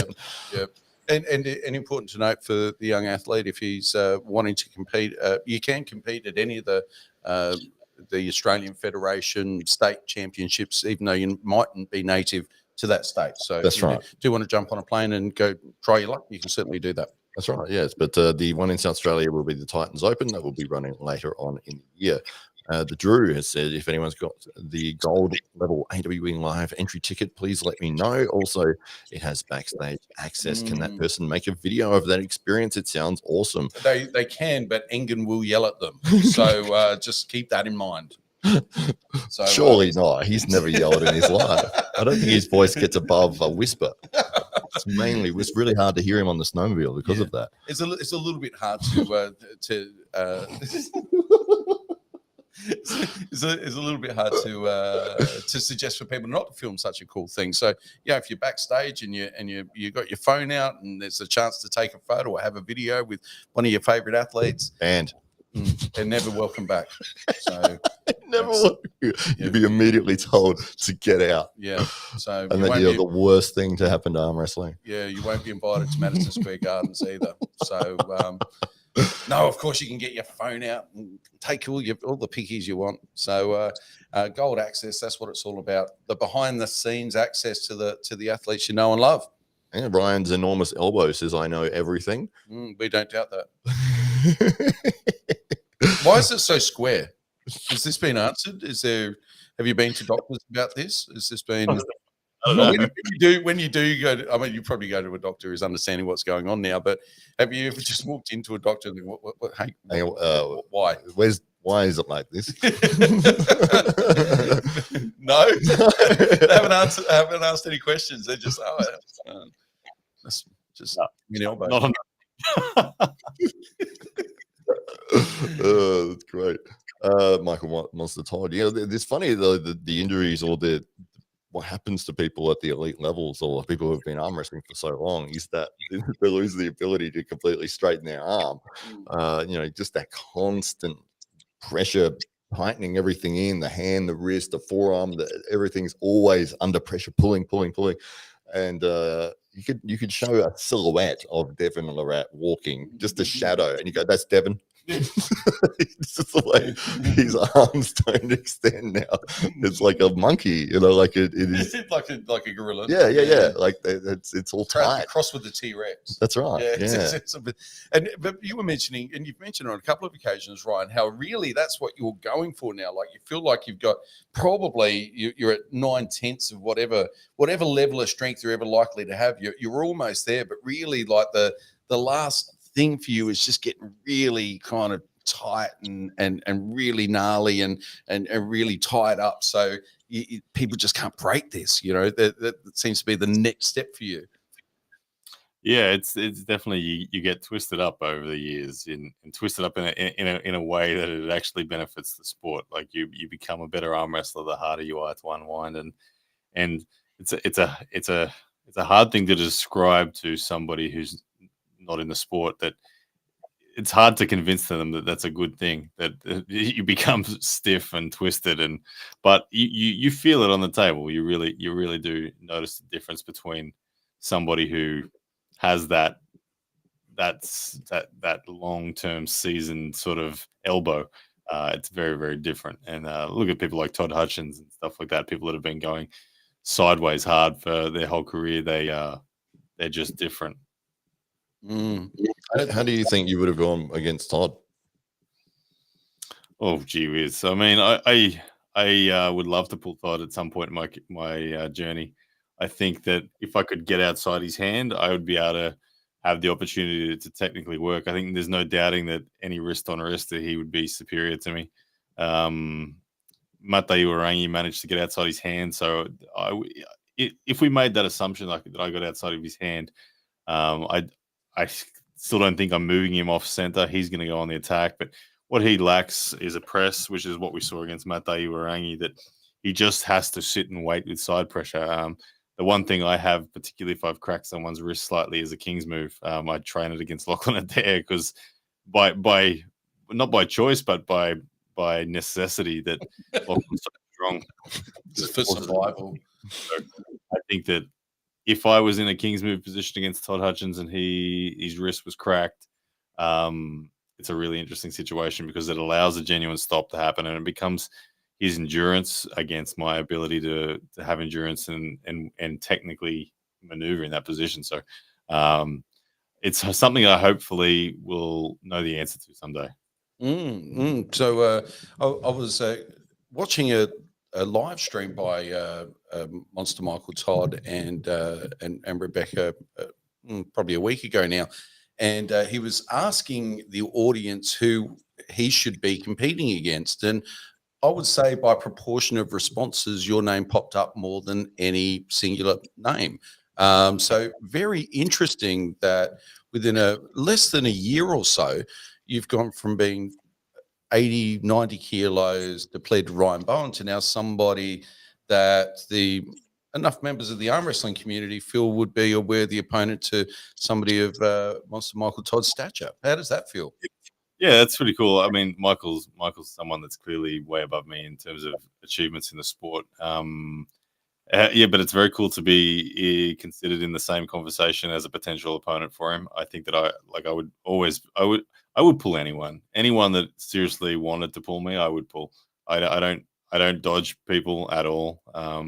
I prefer pulling people with higher reputations than I have. That's what drags me up the most. So if I was given the opportunity to pull someone like Michael, it'd be outstanding. In respect to obviously the people drawing those conclusions see that Michael's coming off an injury and he's got to make a return match. So they want an interesting match that's not too easy for him, but it's not too hard for him. So I can see why my name would fit that bill. And for me, it's about climbing and giving the opportunity to pull people that have done more in the sport than I have. So it would obviously be a fit for me as well. So if that were to come about, then absolutely it'd be awesome. His style would be a very interesting one for me to pull against as well. I mean, he's obviously the most proficient Kings mover in the game and has been for a long time, very strong. I don't know how you finish Michael. I don't know how you finish him. Like it'd be very tricky. But again, I would never turn a match like that down. Yeah, just interesting. It just organically popped up in the conversation. There didn't seem to be anybody leading that as such. It just, every few minutes your name was popping up, and as I was telling it up, I was thinking, like, of all the names in arm wrestling, your name to be that one that's being repeated in this chat was quite remarkable and speaks volumes of what people think of you in the sport now too. Is it you and your 20 other accounts? Yes, maybe. No, it wasn't. I'm not that organised. Not like Fox 8 will. I don't have screens up or anything like that. So Lachlan Carpenter versus Ryan Scott happening at AWE 3. So that Lachlan Carpenter was to be challenging for the AWE heavyweight title against Gunters Barkovs, and had the opportunity to speak to Gunters yesterday, and he's still awaiting medical treatment. As it turns out, his back is broken. Oh, like spinal. Yeah. So it's there does seem to be some fracturing there on the vertebrae, and although Gunters suggests that he can't at this stage lift his left arm up, but he can still arm wrestle right arm, but he can't hold on to the pin. Ah, we can tape it on there. Yeah, well, I thought there could be some work around it. But Gunther's not able to defend the title. Lachlan Carpenter, of course, has been training like an absolute beast, and we're very, very fortunate to be able to locate Ryan Milkman Scott, who his last big super match was against you, Ryan. Yeah. The last one that's been featured in the world of social media, and that was an interesting kind of COVID matchup. The way that all went down and came about as well. Yeah, well, look, Ryan the Milkman Scott's an outstanding replacement for Gunters Barkovs in this match. He's a pedigree arm wrestler from the Australian scene. He's been around for 10, 11 years in the sport, varying in levels of activeness. He has been and was the Australian overall number one for an extended period of time. He's had a super match with Ron Barth, went down 3-1 against Ron Barth back in 2016 or something like that, maybe. Nevertheless, Ryan the Milkman Scott's the real deal, and to have him returning to professional arm wrestling in AWE is very exciting because he has a lot to offer the sport. And Lachlan Carpenter is one of the new and more hungry arm wrestlers of the last few years, showing that he has the ability to climb the ranks very well. This is an interesting match because the return of Ryan Scott up against the new guy, Lachlan Carpenter. I don't know exactly who wins this. It's a very interesting match, and all I know is that when people make comebacks, they don't take them lightly, and so Ryan Scott I expect to turn up in great form. And you've grouped up with Lachlan Carpenter recently. He's popped up for some training with you over the last week or two. Yeah, he was up here just a week ago, and we did some training and had a bit of a ready go as well, just to feel where things are at. And look, he's incredibly dangerous. He has an immense second sort of mid-match hit that if all things balance in the hand and wrist, his ability to explode sideways from a stopped position is very, very impressive. And I think that will be that'll serve him well in the match. Where Ryan Scott is somebody who is just known for having an iron hand and wrist.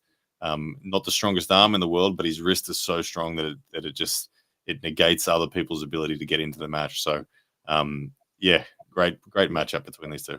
Lots to look forward to there. And Lachlan Carpenter is the backyard MMA champion indeed. He's if only there was a belt for it, I'm sure he'd have it across his shoulder 24 hours a day. Yeah, that's right. Well, he was taking out Marcus Atirai, who's a Brazilian Jiu-Jitsu black belt or a champion or something. And although I don't know how hard Marcus was trying, I don't know. He was doing the same thing he was doing to me when we were on the table. I was on the table with Marcus, mate, and we were doing left. My left is terrible, and he's like letting me win, and he's like, "No, you're too strong. I'm like, come on, man, don't pity me." He's too nice. He's like, "Oh no, yeah, you're too strong there." I know that, and that's exactly how you want your 170 kilo guys to be as well. Absolutely. So, well, Ryan Bowen, what is coming up next for you, my friend? Your knees deep in training at this stage, still hitting the weights really hard. Will much change between now and match day for you? I'm just about to redesign my program again. Lachlan Daabas, my strength coach, he's in the process of rewriting it for me so that I peak really nicely for this one. It's just about keeping my head down. It's just keeping my head down, focusing, making sure my training is on point, not taking any unnecessary risks, and just honing in on what I think is the critical strength required to beat Mazza here. So it's very much focused. It's just it's patience. I'm starting to get excited. I'm realizing it's only 5.5 weeks away or whatever it is, and the run up to that, like I said, it'll end up with a lot of food, and I'll come in as big as I possibly can because I know Mazza here is going to be around the 115 to 117 mark. So I'm expecting some fireworks from him. So looking forward to it. Very, very, very good. So those people that don't know about the AWE website, please head over there.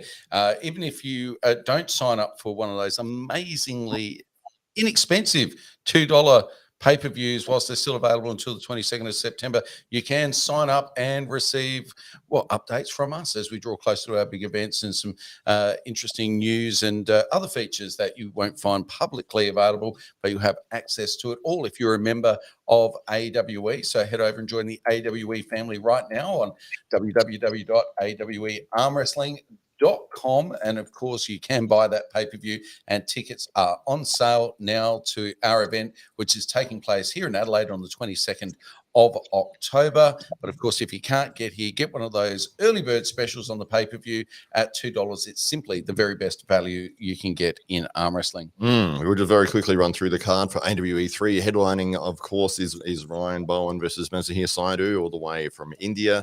That will be a phenomenal match. I believe Ryan might be the favourite in that, but it is a very, very good opponent in Mazahir Saidu.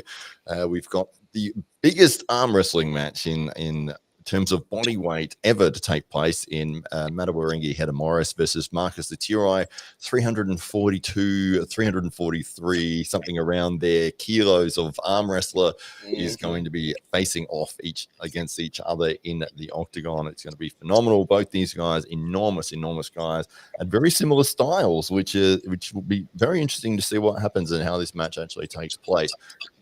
Following up with Richard Bornman, the young man from South Africa who is an iron wrist and what a potential as well, taking on Mario Tembakas in AWE2. He did a phenomenal job for somebody for his very first super match.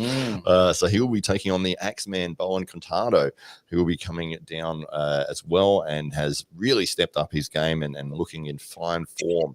And following that up, we've got Sivajith Jenna Dana, and he will be taking on Josh Barker. Both guys around the 70 kilo mark. And as we said before, Josh Barker never having been beaten at his body weight of 70 kilos. So Sivajith has it all in on himself there for a very tough day in the office. So following that up, we've got Jamie Barrett from Brisbane, who took a match on AWE1 against Hamza Hodzic, and Jamie has been through the US. He's beaten world champions. He's done a very, very successful job, very committed to the sport of arm wrestling, a young man as well. He will be taking on SK or Seongkook, who from South Korea, but I believe he's based in Brisbane now and is also a fantastic arm wrestler and was on display at the Queensland state titles, doing very, very well there. That is a very, very close match. It should be very interesting. Then we've got a heavyweight battle between Adam Laura, but he's the Taran Broad, the Tyrannosaurus Broad, is nowhere near the heavyweight weight limit. No. He's sitting around 80 kilos. 85 kilos. Versus the monster of a man in Adam He's Laura. got 23-inch biceps, but he's only 80 kilos, man. Yeah, that's right. That's right. And Adam Laura sitting at about 110, 115 kilos. And there's a rematch of a match that took place in Sydney where Taran Broad did get the win. And this will be a first to 4, as all the matches are. The one that took place in Sydney, I believe, was first to 3, with Taran Broad walking away with a victory there. So we've also following that up with Lachlan Carpenter. He will be taking on the milkman, Ryan Scott. As we were talking about before, Ryan is in for replacement for Gunter Bykhoffs, who is the AWE heavyweight champion. Unfortunately, unable to defend the belt at the moment due to injury. But Lachlan Carpenter versus Ryan Scott is a phenomenal matchup, and it really sort of established where Lachlan is sitting in the world of arm wrestling, and sort of allow us to see where Ryan is as well, because we haven't seen him perform on stage for a little while, maybe a year or two. I know he competed at the Western Australian Championships, and did very well there. So it will be great to see him back in a super match format. Yeah, and absolutely. Following that up, we've got Hamza Hodzic versus Yuvraj Verma, and again, this is going to be a phenomenal battle. It is for the AWE junior title, and Hamza Hodzic getting bigger and stronger every single week that he appears, not only at training, but every time he steps on the AWE stage, he seems to get stronger. And the young Verma, he's on the Mega Mass 3000, isn't he? He's a big, strapping young lad. He is, absolutely. So that should be a fantastic battle there. We do have three matches that are specifically Australia versus India. So we are very much excited to see the Indian audience and the Indian fans hopefully getting behind AWE3 and getting on board for this event. Indeed. We must have put off Roman because he was just there, just about to buy a pay-per-view. He was on the screen on the website, and after we finished that, he dropped off. So maybe there wasn't a match. Maybe he was waiting for something else. He's like, Mazza here. Oh, yeah. And then I've gone Lachlan. No, not like $2. Oh, no. You almost had me. You almost had me. He's back on the site. He's back. We might be right. So that's it's $2. It's $2, and if you do like an Australian accent, you will hear more of that in terms of commentary. We've got two men, one voice on the mic that particular day. The two men are, of course, on screen right now. Ryan Bowen and, of course, Hollywood Matt Connolly will be taking to the mic and commentating throughout the event as they have done at AWE 1 and 2 previously. I think maybe I should make like a little game where it's you get say 10 sound clips and you've got to pick whether it was me or whether it was Ryan. Yeah. You've got to score like 9 out of 10 or whatever to be able to win. But my family would fail at that miserably. They've got it wrong every time. Just have a red light or a green light on the screen. A red light's you, and people have got to guess, and you can just see what the audience is doing at any point in time. Yeah. So who thinks who is talking? That's right. So. But if you just close your eyes, even Jake, I was talking with Jake on one of his podcasts a couple of weeks ago, and his wife was in the background. She goes, "You're talking to Ryan." With voice recognition and that type of thing these days, that'd be really interesting. You'll be able to unlock each other's bank account. I have, mate. Yeah. Wondering where that money was. That's where it's gone. Franz McGee, I was about to mention Franz McGee, one of the members for the Titans, is very, very adamant that she can tell the difference. We'll have to put that to the test, Franz, and see if you can figure it out. You may be the only one. That's right. Well, we'll find out. She sounds confident, but we can see, because I've had confident people who've tried this before. I can tell, I'm all right, and then I'll play a clip. Well, who was that? Oh, that was definitely you. That was not me at all. There it is. Turn the screen. You can see him saying it. It's always one of those things. The harder you try, the more likely you are to get it wrong as well. Absolutely. Armwrestling, Todd Hutchins. Todd Hutchins. Well, he was with the AWE. He was the Intercontinental Champion. It's not, we need to remove him because he's still part of the AWE. We're very happy to have Todd Zilla as part of the AWE when he was here. Yeah, absolutely. Yep. When Ryan wins this next match, can his new moniker be Ryan Bollywood Bowen? I like that. Just let that sit with you. Just let it sit with you. Just feel it out.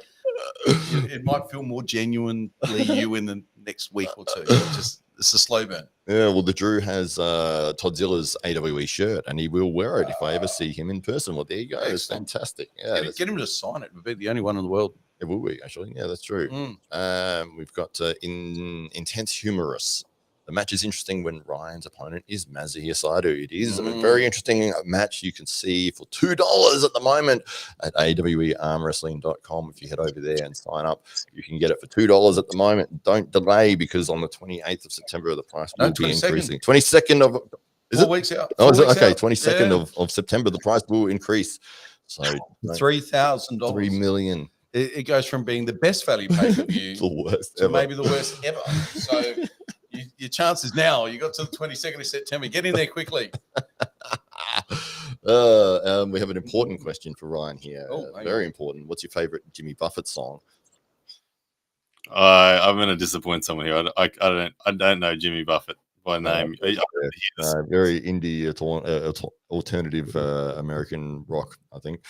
Right. Okay. Yeah. That, Luca. Okay. That's a great question there. Really opened up a big discussion. Sign that would be perfect. I do miss the videos that Todd Zilla would make on his channel. Yeah, well, I mean, he might still be making them. But, we're banned from it now. So we're not allowed to. We're blocked. You have to block. I tried to see how he was going Ryan, the other day. Dave and Matt from seeing any of your stuff. Yeah. So I hear the stories about what he's put on there, but I can't see it. Other people tell us. Yeah, they reenact it. They do the whole snowmobile signing on the back. Yeah. Hey, Gents, as much as I'd love to sit here and listen to all these jokes, I gotta go. Well, ladies and gentlemen, Ryan Blue Bowen, thank him for being here again on the AWE podcast. Or Ryan Bowen, just Ryan Bowen. What did I call him? Ryan Blue Bowen, you said. Oh, I'll take it all back. Are you going to have a fight name? Are you going to make one up, or are we going to? Red. You can call me whatever you want. Like Ryan Blue Bowen's fine. I just not my YouTube. It's just Love not symbol? my YouTube. Prince. Say it. Prince. All right, we'll let it go then. Ryan's had enough. We've hit the silly point. Yeah. Ryan's I've got other things. I've got shopping to do or something. I'm sure my wife wants me to do something. I've got to go. Just get me out of out of here. Well, thank you very much, Ryan Bowen. Appreciate you, all of your time, of course, here on the AWE podcast, and great to be talking earlier with Parveen as well from Pro Puncher League.